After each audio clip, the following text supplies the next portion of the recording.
জিবরাইল আলাইহিস সালাতু ওয়াস সালাম বলতেছে, ইয়া রাসূলুল্লাহ, এই পর্যন্ত আমার সফর শেষ। ওই জায়গায় জিবরাইল আলাইহিস সালাতু ওয়াস সালামকে তার মূল চেহারায় নবীজি দ্বিতীয়বার দেখছে। প্রথমবার দেখছে দুনিয়ায়, দ্বিতীয়বার দেখা সেরকম ভয় পায় নাই। আগে যদি না দেখতো, প্রথমবার যদি দেখতো ভয় পাওয়া যাইতো। নবীজি বলেন তার 600 ডানা আছে। কয়শো ডানা? 600 ডানা। বলতেছি, ইয়া রাসূলুল্লাহ, এই যে আমার সফর শেষ, আমি আর আপনার সাথে যাইতে পারবো না। ওইখান থেকে বিশেষ ব্যবস্থাপনায় আল্লাহ তাআলা আমার আপনার নবীজিকে নিয়ে গেছেন একেবারে ওনার কাছে। কত কাছে? বলে ফাকানা কাবা কাউসাইনি আও আদনা, এক ধনুক পরিমাণ দূরত্ব অথবা তার চাইতে আরো কম, এত নিকটে আমার আপনার নবীজিকে আল্লাহ তাআলা নিয়ে গেছেন। সুবহানাল্লাহ বলেন। মক্কা হলো বর্তমান দুনিয়ার সবচাইতে মর্যাদাপূর্ণ জায়গা। এই বাইতুল্লাহর ব্যাপারে ইহুদি খ্রিস্টান কোনোদিন বলবে না এটা আমাদের, এটা কোনোদিন বলবে না। মদিনার ব্যাপারেও ওরা বলবে না যে এটা আমাদের, কোনোদিন বলবে না। কিন্তু বাইতুল মুকাদ্দাস এটা এমন একটা জায়গা, এইখানের দাবিদার যেমন খ্রিস্টানেরা, এই জায়গার দাবিদার ইহুদিরা, এই জায়গার দাবিদার মুসলমানেরা। এবং ঐতিহাসিকভাবে বাস্তবতা হলো বাইতুল মুকাদ্দাসের সর্বোচ্চ অধিকার মুসলমানদের, এ ব্যাপারে কোনো সন্দেহ নাই। এজন্য মক্কা মদিনার পরে তৃতীয় পবিত্র স্থান হিসাবে প্রত্যেকটা মুসলমানের অন্তরে মসজিদুল আকসার মোহাব্বত, বাইতুল মুকাদ্দাসের মোহাব্বত থাকার দরকার আছে না নাই? এই জন্য এই মসজিদ সম্পর্কে কয়েকটা কথাও আমি আপনাদের খেদমতে বলবো ইনশাআল্লাহ। তাহলে আল্লাহ রাব্বুল আলামিন বললেন, মিনাল মসজিদিল হারামি ইলাল মসজিদিল আকসা, তিনি তার বান্দাকে মসজিদুল হারাম থেকে মসজিদে আকসা পর্যন্ত সফর করাইলেন, রাত্রিকালীন ভ্রমণ করাইলেন। এটা হলো ইসরা, যেই ভ্রমণটা জমিন থেকে জমিনে হয়েছে। মসজিদুল আকসার ব্যাপারে আল্লাহ তাআলা বলেন, আল্লাযী বারাকনা হাওলাহু, আল্লাহ তাআলা বলেন আমি ওই মসজিদুল আকসার চতুর্পাশকে বরকতময় করেছি। এই জন্য বাইতুল মুকাদ্দাস এটা হলো বরকতময় জায়গা। কেন আল্লাহ তাআলা এই সফর করাইলেন? বলে লিনুরিয়াহু মিন আয়াতিনা, আমার বান্দাকে আমার নিদর্শন সমূহ দেখানোর জন্য এই সফরটা আমি করাইলাম। নিদর্শনগুলা কি? আমি আর ওই দিকে যাব না, যেহেতু মসজিদুল আকসা নিয়ে কিছু কথা বলার নিয়ত পেশ ইচ্ছা করেছি। তাহলে মসজিদুল আকসা তথা বাইতুল মুকাদ্দাস এক নম্বরে বরকতময় ভূমি, বরকতময় স্থান, বরকতময় স্থাপনা। বলেন তো এই ঘোষণাটা কার? দুই নম্বর, আল্লাহ তাআলা জানায় দেন এই বাইতুল মুকাদ্দাস হলো পবিত্র ভূমি। বাইতুল মুকাদ্দাসের ভিতরেই ওই মসজিদ। মূসা আলাইহিস সালাতু ওয়াস সালামকে যখন আল্লাহ তাআলা বললেন, পয়গম্বর মূসা, আপনি বনি ইসরাইলদেরকে আদেশ করেন ওই জেরুজালেমের কর্তৃত্ব আমি আল্লাহ ওদের হাতে ফিরাইয়া দিতে চাই। ওইখানে একদল শক্তিশালী মানুষ, জেরুজালেমের কর্তৃত্ব যাদের হাতে, আমালিকা গোত্র, ওরা যদিও অনেক শক্তিশালী, ও পয়গম্বর আপনি আপনার উম্মতদেরকে বলেন তারা যেন ওই শহরের মধ্যে ঢুকে যায়, প্রবেশ করে, সামনের দিকে ছুটতে থাকে। ওই শত্রুরা যতই শক্তিশালী হোক না কেন, যেহেতু আমি আল্লাহ ওই ভূমির কর্তৃত্ব, মালিকানা তাদেরকে দিয়ে দিয়েছি, আপনার উম্মত শুধু বাইতুল মুকাদ্দাসের মধ্যে ঢুকবে আর সামনের দিকে অগ্রসর হবে। শত্রু যত শক্তিশালী হোক না কেন, তাদের বিরুদ্ধে আমি আল্লাহ তাদেরকে বিজয় দান করব। এই জন্য মূসা আলাইহিস সালাম ঘোষণা করলেন, ওনার কওমকে, সম্প্রদায়কে বলতেছে, ইয়া কওমি দখুলুল আরদাল মুকাদ্দাসাতাল্লাতী কাতাবাল্লাহু লাকুম ওয়ালা তারতাদ্দু আলা আদবারিকুম ফাতানকালিবু খাসিরিন। মূসা আলাইহিস সালাম বলেন, ও আমার সম্প্রদায়, তোমরা ওই পবিত্র ভূমির মধ্যে ঢুকে পড়ো, যেই ভূমির মালিকানা, যেই পবিত্র জমিনের মালিকানা আল্লাতী কাতাবাল্লাহু লাকুম, আল্লাহ তাআলা তোমাদের জন্য লিখে দিয়েছে। তোমরা শুধু ওই জমিনের মধ্যে, ওই শহরের মধ্যে ঢুকবা, সামনের দিকে অগ্রসর হবা, খবরদার পেছনের দিকে আসবা না। জয় তোমাদেরই হবে, তবে যদি পিছু হটো, ওয়ালা তারতাদ্দু আলা আদবারিকুম ফাতানকালিবু খাসিরিন, যদি পেছনের দিকে ফিরো, পিছু হটো, তাহলে ক্ষতিগ্রস্তদের অন্তর্ভুক্ত হয়ে যাইবা।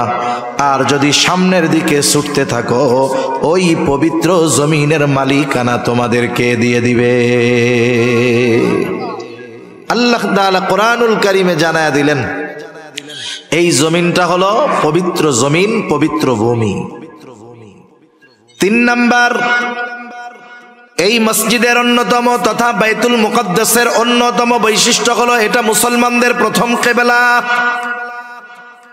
আব্দুল্লাহ ইবনে আব্বাস রাদিয়াল্লাহু তাআলা আনহু থেকে বর্ণিত, তিনি বলেন, কানা রাসূলুল্লাহ সাল্লাল্লাহু আলাইহি ওয়াসাল্লাম ইউসাল্লি ফি মক্কাতা নাহওয়া বাইতুল মুকদ্দাস ওয়াল কাবাতু বাইনা ইয়াদাইহি। নবীজি মক্কায় যখন নামাজ পড়তেন, বাইতুল মুকদ্দাসের দিকে ফিরে নামাজ পড়তেন, কাবা ওনার আর বাইতুল মুকদ্দাসের মধ্যে থাকতো। বাইতুল মুকদ্দাস মক্কা থেকে প্রায় ১,৫০০ কিলোমিটার উত্তরে।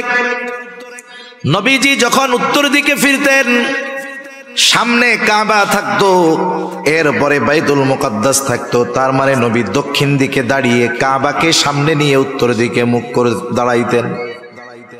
বাদামা হাজারা ইলাল মাদিনাতি ১৬ শাহরা, নবীজি যখন মক্কা থেকে মদিনায় হিজরত করলেন, ১৬ থেকে ১৬ মাস নবীজি বাইতুল মুকদ্দাসের দিকে ফিরে নামাজ পড়ছেন।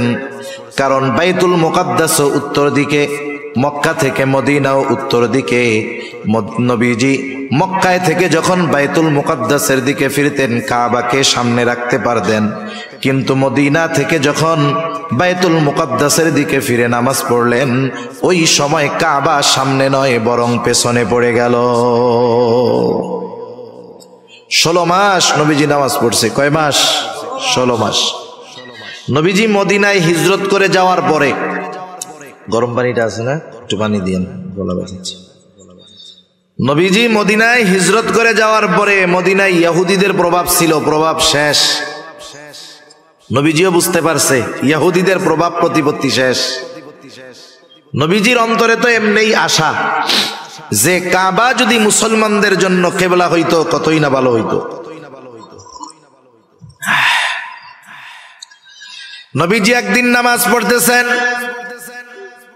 নামাজের মধ্যে নবীজির ওই আশাটা অন্তরের মধ্যে অতিমাত্রায় জাগ্রত হলো।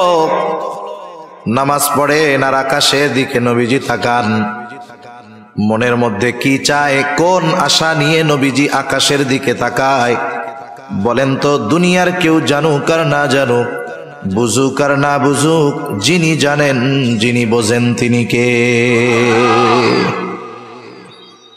আল্লাহ রাব্বুল আলামিন বলেন, ক্বাদ নারা তাকাল্লুবা ওয়াজহিকা ফিস সামা। আপনি যে বারবার আকাশের দিকে তাকান, আল্লাহ তাআলা বলেন আমি তো সেইটা দেখি। কেন তাকান তাও আল্লাহ তাআলা জানেন। এই জন্য আল্লাহ রাব্বুল আলামিন বলেন, ফালানুওয়াল্লিয়ান্নাকা কিবলাতান তারদাহা। আল্লাহ রাব্বুল আলামিন বলেন, ফালানুওয়াল্লিয়ান্নাকা কিবলাতান তারদাহা, আমি আপনার কিবলাকে পরিবর্তন করে দিব আপনি যেই দিকটাতে চান ওই দিকে। নবীজি চান, আশা করেন যে আমার মুসলমানদের কিবলা হবে বাইতুল্লাহ। আল্লাহ তাআলা বলেন, আপনার কিবলা আমি পরিবর্তন করে দিব যে দিকটা আপনি চান। নামাজ হইছে 2 রাকাত। আল্লাহ তাআলা ফরমান পাঠায়া দিলেন, হাবিব দেরি করার প্রয়োজন নাই, আপনি এখনই ফিরে যান, চেহারাটা ঘুরায় ফেলেন। ফাওয়াল্লি ওয়াজহাকা শাতরাল মসজিদিল হারাম, আপনি আপনার চেহারাটা মসজিদুল হারামের দিকে ঘুরায় নেন। বাকি 2 রাকাত নামাজ নবীজি ওই জায়গায় পড়লেন। 2 রাকাত হলো বাইতুল মুকদ্দাসের দিকে, 2 রাকাত হলো বাইতুল্লাহর দিকে, কাবার দিকে। যেই জায়গায় পড়ছেন এই ঘটনাটা নবীজির সাথে ঘটছে, ওই জায়গাটায় এখন একটা মসজিদ, নাম হলো মসজিদু কিবলাতাইন। আস্তে আস্তে খবর ছড়ায় গেছে, এক অঞ্চলে খবর পৌঁছাইছে ফজরের সময় তারা এক রাকাতে পড়তেছে, রুকুর মধ্যে আরেকজন খবর দিছে, সাথে সাথে ওই বাকি নামাজ তারা ফিরে আর ওই বাইতুল্লাহর দিকে পড়া শুরু করছে। এইখানে একটা মসজিদ হয়েছে, মসজিদু কিবলাতাইন। হজ উমরার সফরে যখন যাওয়া হয়, যারা গিয়েছেন ঐতিহাসিক স্থাপনাগুলো যখন দেখাইতে নিয়ে যায়, এই জায়গাটাতেও নেওয়া হয়। এখন তো কাবার দিকে ফিরা মেহরাব, কিন্তু বের হওয়ার সময় যখন দরজার উপরের দিকে তাকাইলে দেখা যায় জায়নামাজের মতো একটা চিহ্ন দেওয়া আছে, বোঝানোর জন্য যে আগে কেবলাটা এদিকে ছিল। তাহলে এই বাইতুল মুকাদ্দাস মসজিদুল আকসা এর সাথে আমার আপনার নবীজির কমপক্ষে 16 মাসের ইবাদতের সম্পর্ক রয়েছে। এটার সাথে আমাদের ইবাদতের সম্পর্ক। এটা হলো পৃথিবীর দ্বিতীয় মসজিদ। আবু যার গিফারি রাদিয়াল্লাহু তাআলা আনহু নবীজি সাল্লাল্লাহু আলাইহি ওয়াসাল্লামকে জিজ্ঞাসা করতেছেন, আইয়ু মাসজিদিন উযিয়া ফিল আরদি আউওয়ালা, পৃথিবীর সর্বপ্রথম মসজিদ কোনটা? নবীজি বলেন, আল মসজিদুল হারাম। মসজিদুল হারাম হলো পৃথিবীর প্রথম মসজিদ। আল্লাহ তাআলাও বলেন, ইন্না আউওয়ালা বাইতিন মুদিআ লিন-নাস লাল্লাযী বিবাক্কাতা মুবারাকান ওয়া হুদাল লিল আলামিন। মানুষের জন্য এই পৃথিবীতে প্রথম ঘর যেটা বানানো হয়েছে মক্কায় অবস্থিত। দুইটা বিষয় হতে পারে, মুফাসসিরিনে কেরাম বলেন, একটা হলো মানুষের ঘর হোক আর ইবাদতের ঘর হোক, এই ঘরই প্রথম ঘর, এর আগে কোনো ঘর দুনিয়াতে ছিল না। দুই নাম্বার হতে পারে মানুষের ঘর হয়তো আগেই হয়েছে, কিন্তু এটা দুনিয়ায় ইবাদতের প্রথম ঘর, প্রথম মসজিদ। তাহলে পৃথিবীর প্রথম মসজিদ হলো মসজিদুল হারাম। এরপরে তিনি প্রশ্ন করতেছেন, সুম্মা আইয়ুন, এরপরে কোনটা? নবীজি প্রশ্নের জবাবে বললেন, আল মসজিদুল আকসা। মসজিদুল আকসা। কাম কানা বাইনাহুমা, এই দুইটার মাঝে ব্যবধান কত বছরের? নবীজি বললেন, 40 সানা। এই দুইটার মধ্যে ব্যবধান হলো 40 বছরের। 40 বছরের ব্যবধানে এই দুইটা মসজিদ হইছে। এটা পৃথিবীর দ্বিতীয় মসজিদ। এই মসজিদের অন্যতম ফজিলত কি? পৃথিবীর 3টা মসজিদ ছাড়া পৃথিবীর অন্য কোন মসজিদ বরকত মনে করে সফর করে দেখতে যাওয়ার সুযোগ নাই। সেটা 60 গম্বুজ হোক আর 206 গম্বুজ হোক। আপনাদের বরিশালে একটা মসজিদ আছে, ওইটা হোক, যেটা হয় হোক, ফজিলত মনে করে এই 3 মসজিদ ছাড়া পৃথিবীর অন্য কোন মসজিদে যাওয়ার বৈধতা নাই। অনেক মানুষ এমন হয় 60 গম্বুজ মসজিদে গেছে ফজিলত মনে কইরা, জোহরের নামাজের সময় গিয়ে উপস্থিত হইছে, কিন্তু নামাজ কালাম কিছু পড়ে নাই, বাইরে দিয়া ঘুরছে আর বিড়ি টানছে। নামাজ কালাম শেষ, লোকজন বের হয়ে গেছে। এইবার অজু কইরা যায় 2 রাকাত নামাজ পড়ছে। একজন জিজ্ঞাসা করে, কিসের নামাজ পড়লি? এইদিকে এসে পড়লে ফজিলত আছে, এই জন্য পড়ছি। এই ফজিলত মনে করে নামাজ পড়লে সওয়াব হবে না উল্টা গুনাহ হবে? কোন? পৃথিবীর কোন মসজিদ সফর করবে বরকত মনে করে এই 3 মসজিদ ছাড়া কোন মসজিদে করার সুযোগ নাই। বরং এই 3 মসজিদে সুযোগ হইলে যাওয়া জরুরি। মসজিদুল হারামে যাওয়া লাগেই, হজ ফরজ হইলে যাইতে হবে, ওইটা ফরজ। সেই জন্য মসজিদুল হারামে যাইতে হয়, মসজিদুল নববীতে যেতে হয়, মসজিদুল আকসায় গেলে ফজিলত আছে। কিন্তু আফসোসের ব্যাপার, এখন আর পুরনো নিয়ন্ত্রণ ইহুদিদের হাতে থাকার কারণে মুসলমান চাইলেই যাইতে পারে না। এই 3 মসজিদ হলো এই বরকতময় যে এই 2-3 মসজিদ দেখার উদ্দেশ্যে সফর শুরু করলেই সওয়াব হয়। শুধু তাই না, এই 3 মসজিদে গিয়ে যদি নামাজ পড়া যায়, নবীজি বলেন বাইতুল্লাহে নামাজ পড়লে তার 1 রাকাতের সওয়াব 1 লক্ষ গুণ বাড়ায়া দেওয়া হয়। মসজিদুন নববীতে পড়লে 1000 গুণ বাড়ায়া দেওয়া হয়। মসজিদুল আকসায় 1 রাকাত নামাজ পড়লে ওর সওয়াব 250 গুণ পর্যন্ত আল্লাহ তাআলা বাড়ায়া দেয়। 60 গম্বুজ মসজিদে যায় পড়লে এই সওয়াব পাওয়া যাবে? 1 গুণ 2 গুণ হবে? কেউ যদি মনে করে তাহলে তার আরো গুনাহ হবে। শাহজালালের মাজারে যায় পড়লে হবে মনে হয়? পৃথিবীর আর কোনো মসজিদ নাই। নবীজি আর এক হাদিসের মধ্যে বলেন, দাজ্জাল পৃথিবীর 4টা মসজিদে ঢুকতে পারবে না। দাজ্জালের আগমন হবে, গোটা দুনিয়া চড়ায় বেড়াবে, কিন্তু 4টা জায়গায় সে ঢুকতে পারবে না। 1 নাম্বার মসজিদুল হারাম, হারামের এরিয়া যত দূর ফেরেশতারা দাঁড়ায় পাহারা দিবে, ওই এরিয়ার ভিতরে তারা ঢুকতে পারবে না। মসজিদুন নববী ওরও এরিয়া আছে, ওই এরিয়ার ভিতরে দাজ্জাল ঢুকতে পারবে না। মসজিদুল আকসা এই বাইতুল মুকাদ্দাসের ওই এরিয়ার ভিতরে দাজ্জাল ঢুকতে পারবে না। আর একটা মসজিদ আছে মসজিদুত তুর, ওই মসজিদুত তুরের মধ্যেও দাজ্জাল ঢুকতে পারবে না। এই মসজিদের অন্যতম আর একটা বৈশিষ্ট্য হলো পৃথিবীর একমাত্র মসজিদ যেই জায়গায় আল্লাহ রাব্বুল আলামিন পৃথিবীর শুরু থেকে নিয়ে একেবারে আমার আপনার নবী পর্যন্ত সব নবীকে আল্লাহ তাআলা একত্রিত করেছেন। দুনিয়ার আর কোনো মসজিদ নাই। এই ফজিলতটা যেই মসজিদের মধ্যে সংগঠিত হয়েছে, দুনিয়ার আর কোনো মসজিদ নাই। এই মসজিদুল আকসাই একমাত্র মসজিদ যেই জায়গায় আল্লাহ তাআলা সকল নবী রাসূলদেরকে দুনিয়ায় একত্রিত করেছে। আর কোথাও কোনো জায়গায় একত্রে সব নবীর পদাচারণা হয় নাই। যদিও এই জেরুজালেমে এখানে সবচাইতে বেশি নবীদের আগমন ঘটছে, সবচাইতে বেশি নবীদের কবর আছে ওই জায়গায়। বর্তমান দুনিয়ার সবচাইতে পুরাতন শহরের মধ্যে অন্যতম এই জেরুজালেম। এইটা যে কতবার ভাঙছে আর কতবার গড়ছে, অনেকবার। সেজন্য এই মসজিদের সাথে মুসলমানদের হৃদয়ের ঈমানের আমলের সম্পর্ক আছে না নাই? আমি আলোচনাটা বেশি লম্বা করি নাই, কারণ আরো কিছু কথা বলবো, তো এই জন্য। এখন নবীজি আসলেন মসজিদুল আকসায়। ওইখানে একটা পাথর ছিল, বাহন বাঁধার পাথর। যেই নবী ওইখানে আসছেন উনি তার সাওয়ারি ওই জায়গায় বাঁধছেন। ইংলিশ আধুনিক ভাষায় পার্কিং। নবীজি ওনার বাহনকে ওই জায়গায় বাইধা রাখছেন। এবার ওযু করলেন, ওযু কইরা নবীজি 2 রাকাত নামাজ পড়লেন। ইবনে কাসির রাহমাতুল্লাহি আলাইহি এখানে ব্যাখ্যা করেন যে এই জায়গায় 2টা মত পাওয়া যায়। একটা হলো নবীজি মেরাজের সফর শুরু করার আগে সব নবীর উপস্থিতিতে ওই জায়গায় উনি ইমামতি করছেন, এরপরে সফর শুরু করছেন। তিনি বলেন, কিন্তু পরবর্তী আলোচনার দৃষ্টিভঙ্গিতে মনে হয় এটা হয় নাই।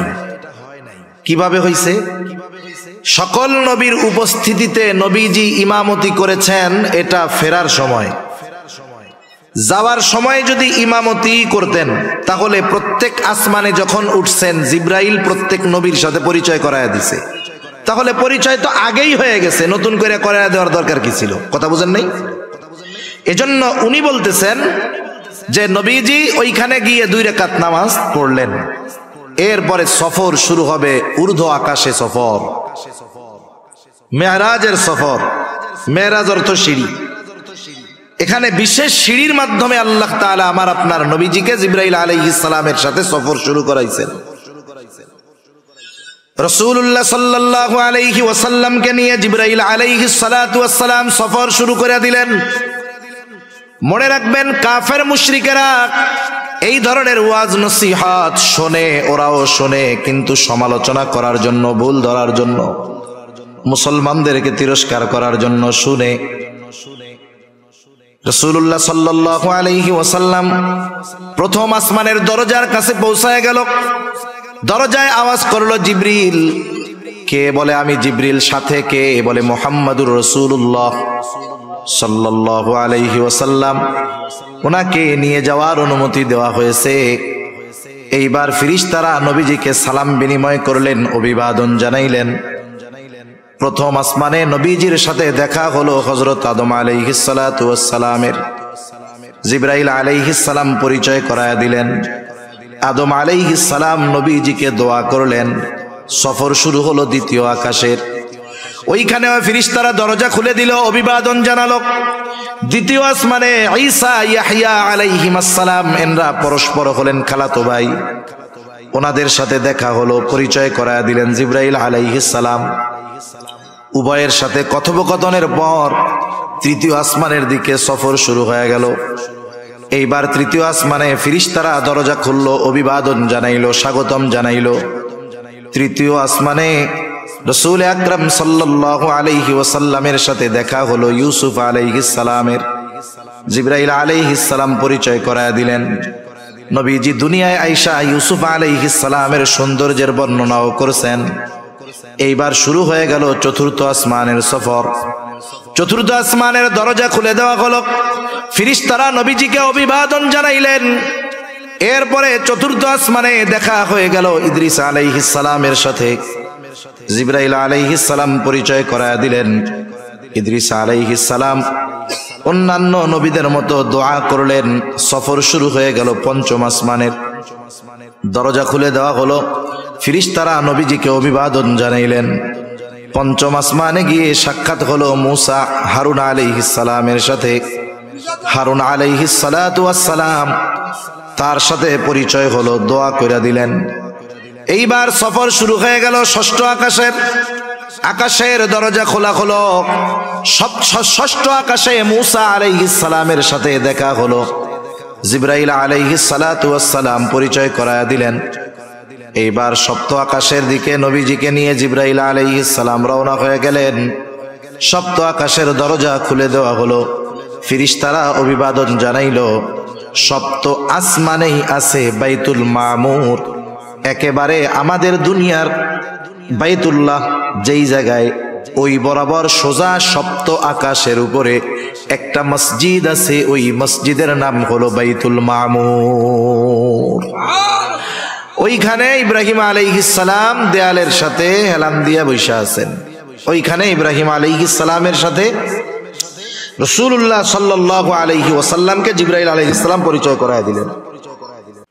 পরিচয় হলো, বাইতুল মামুর হলো, ওইখানে দৈনিক ৭০,০০০ ফেরেশতা একবার কইরা তাওয়াফ করার সুযোগ পায়। করছে সাহাবায়ে কেরাম। ফেরেশতার সংখ্যা কত? নবীজি তখন বলছে, শোনো, এই সপ্ত আকাশের উপরে একটা মসজিদ আছে, একেবারে আমাদের এই বাইতুল্লাহর সোজা উপরে। ওইখানের মসজিদটার মধ্যে ফেরেশতারা তাওয়াফ করার জন্য ঢুকে। এইখানে যেমন তাওয়াফ হয়, ওইখানেও তাওয়াফ হয়। ফেরেশতার সংখ্যা কত? বলে যেই ৭০,০০০ ফেরেশতা একবার তাওয়াফ করে বের হয়, কিয়ামত পর্যন্ত ওরা আর ওই জায়গায় ঢোকার সুযোগ পাবে না। ফেরেশতা কত বেশি! দুনিয়ায় তো টাকা পয়সা হইলে আপনি মাসে মাসে নাই, সপ্তাহে সপ্তাহে ওমরায় যেতে পারবেন। টাকা পয়সা থাকলে প্রতি বছর হজে যাইতে পারবেন।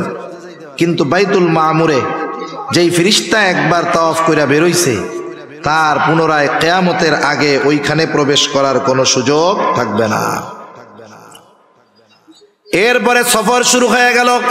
জিবরাইল আলাইহিস সালাতু ওয়াস সালামের সাথে চলতেছে সফর। পৌঁছায় গেলেন সিদরাতুল মুনতাহায়, একেবারে সীমান্তের বড়ই গাছের কাছে। তার মানে এরপরে আর কারো যাওয়ার অনুমতি নাই। জিবরাইল আলাইহিস সালাতু ওয়াস সালাম বলতেছে, ইয়া রাসূলুল্লাহ, এই পর্যন্ত আমার সফর শেষ। ওই জায়গায় জিবরাইল আলাইহিস সালাতু ওয়াস সালামকে তার মূল চেহারায় নবীজি দ্বিতীয়বার দেখছে। প্রথমবার দেখছে দুনিয়ায়, দ্বিতীয়বার দেখা সেরকম ভয় পায় নাই। আগে যদি না দেখতো, প্রথমবার যদি দেখতো ভয় পাওয়া যাইত। নবীজি বলেন তার ৬০০ ডানা আছে। কয়শো ডানা?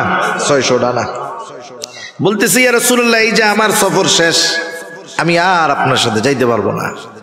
ওইখান থেকে বিশেষ ব্যবস্থাপনায় আল্লাহ তাআলা আমার আপনার নবীজিকে নিয়ে গেছেন একেবারে ওনার কাছে। কত কাছে? বলে ফাকানা কাবা কাউসাইনি আও আদনা, এক ধনুক পরিমাণ দূরত্ব অথবা তার চাইতে আরো কম। এত নিকটে আমার আপনার নবীজিকে আল্লাহ তাআলা নিয়ে গেছেন। সুবহানাল্লাহ বলেন। এখন কথোপকথন হইছে।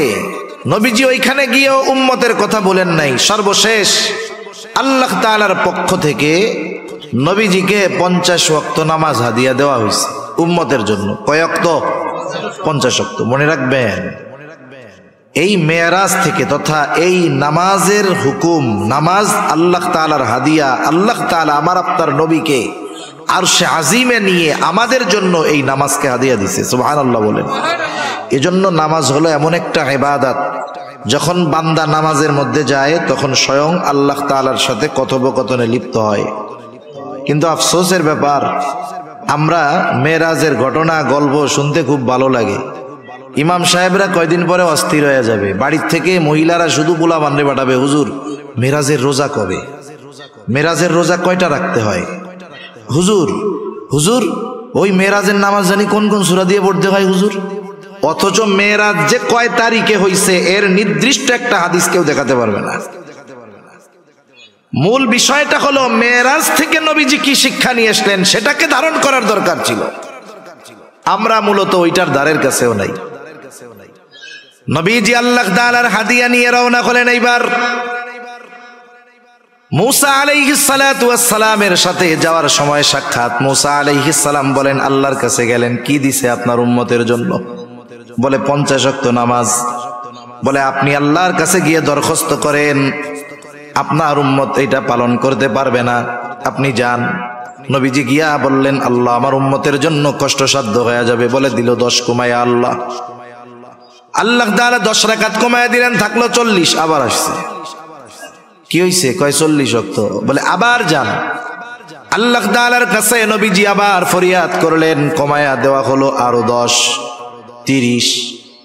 এইবার কয় কত? কয় 30। বলে আবার যান, পারবে না। নবীজি আবার গেলেন, এইবার কইমা হইল 20। বলে আবার যান, এইবার হইল 10। বলে শুনেন, পারবে না, আপনি আবার যান। এইবার আল্লাহ তাআলা আরো 5 কমায়া দিলেন, বাকি আছে 5। এই 5 নিয়ে ফিরে আসার সময় আবার মুসা আলাইহিস সালামের সাথে দেখা। বলে কি খবর? বলে 5 ওয়াক্ত নামাজ। বলে আপনার আগে আমি আমার উম্মতদেরকে পরিচালনা করেছি, আপনার উম্মত এইটাও পারবে না। নবীজি বলেন, আমার যাইতে লজ্জা লাগে। কতজন মনে মনে কবে যে কেন যে নবীজি আবার গেল না? তাহলে খালি জুম্মার নামাজটা থাকলে আর কিছু লাগতো না, কি কোন? ওই পাবলিকও আছে, আফসোস করেন না যে কেন নবী গেল না। গেলে হয়তো এবার আল্লাহ তাআলা কইতো যে 1 রাকাত 1 ওয়াক্ত সারাদিনে, আর নাইলে খালি জুম্মা যান। কি মজাটা হইতো। এই ওই জুম্মাটা যদি হইতো, দেখতেন ওইটাও যে পরিমাণ লোক হয়, ওইটা তখন আর হইতো না। এটা সত্য কথা। আল্লাহু আকবার। আল্লাহ তাআলা জানায়া দিলেন, পয়গম্বর ওয়াক্ত 5টা ঠিক আছে, কিন্তু আমি আল্লাহ তো দিয়েছিলাম 50। এই জন্য আপনার উম্মত 5 ওয়াক্ত নামাজ পড়বে। যে পড়বে তার এই নামাজের সওয়াব কমপক্ষে 10 গুণ বাড়ায়া 50 ওয়াক্তের সওয়াব দেওয়া হবে। ইবনে কাসির রাহমাতুল্লাহি আলাইহি বলেন, নবীজি যখন ফিরতেছেন, বলেন তো মেহমান আসছে আপনার বাড়িতে, মেহমান আসলে, মেহমান যখন চইলা যায়, সুন্নাত হইল মেহমানরা একটু কি কইরা দেওয়া? আগায়া দেওয়া। ইবনে কাসির রাহমাতুল্লাহি আলাইহি বলেন, যখন সব নবীরা নবীজিকে আগায়া দিতে আসছে, ওই সময় সবাই বাইতুল মুকাদ্দাসে একত্রিত হইছে। আল্লাহ তাআলা ওই সময় সবাইকে একত্রিত করছেন। নবীজি আবার 2 রাকাত নামাজ পড়বেন, সবাই দাঁড়ায় আছে। নামাজ পড়াবে কে? জিবরাইল আলাইহিস সালাম নবীজিকে সামনে ঠেলা দিয়া বলল, আপনি আজকে ইমামতি করবেন। সুবহানাল্লাহ। নবীদের ইমাম, ইমামুল আম্বিয়া আমরা বলি, নবীদের নবী বলি। এর দ্বারা আল্লাহ তাআলা আমার আপনার নবীজির শ্রেষ্ঠত্বকে প্রত্যেকটা নবীর উপরে প্রতিষ্ঠিত করেছেন। সুবহানাল্লাহ বলেন। আল্লাহ তাআলাও তো বলছেন যে রূহের জগতে সব নবীদের থেকে আমার আপনার নবীজির নবুয়াতির স্বীকৃতি আল্লাহ তাআলা সব নবীদের থেকে নিয়েছেন। এইবার নবীজি সফর শেষ করে আসছেন। পরের দিন সকালবেলায় উপস্থিত সাহাবায়ে কেরামের কাছে মেরাজের ঘটনা বর্ণনা করতেছেন। মেরাজ হইছে সশরীরে, কোনো সন্দেহ নাই। ব্যাখ্যা বিশ্লেষণ করা যাইত, কিন্তু সময় সুযোগ কোনোটাই নাই। এইবার নবীজি যখন মেরাজের ঘটনা বলতেছে যে আমাকে রাতের বেলায় মসজিদুল হারাম থেকে মসজিদে আকসায় নেওয়া হইল, ওইখান থেকে সপ্ত আকাশ পাড়ি দিয়ে নামাজ গাদিয়া দিয়ে পাঠানো হইছে। এইবার আবু জেহেল কাফের উতবা সাহেবা শুইনা কয় পাইছি, আগের যা হোক মানুষ বিশ্বাস করছে এটা কেউ করবে না। খুঁজতেছে, আবু বকর তো নাই দেখা যায়। হ্যাঁ, তাইলে এই খবর আগে আবু বকরের কাছে গিয়া বলি যে আবু বকর কারে বিশ্বাস করো, উনি তো এরকম এরকম কথা বলছে। ওরা গিয়া আবু বকর রাদিয়াল্লাহু তাআলা আনহুর কাছে বলছে। আবু বকর রাদিয়াল্লাহু তাআলা আনহু বলেন, এ কথা কি আল্লাহর রাসূল নিজ জবানে বলছে? বলে হ্যাঁ। বলে নবীজি যদি বলে থাকে এটা যে সত্য কোনো সন্দেহ নাই।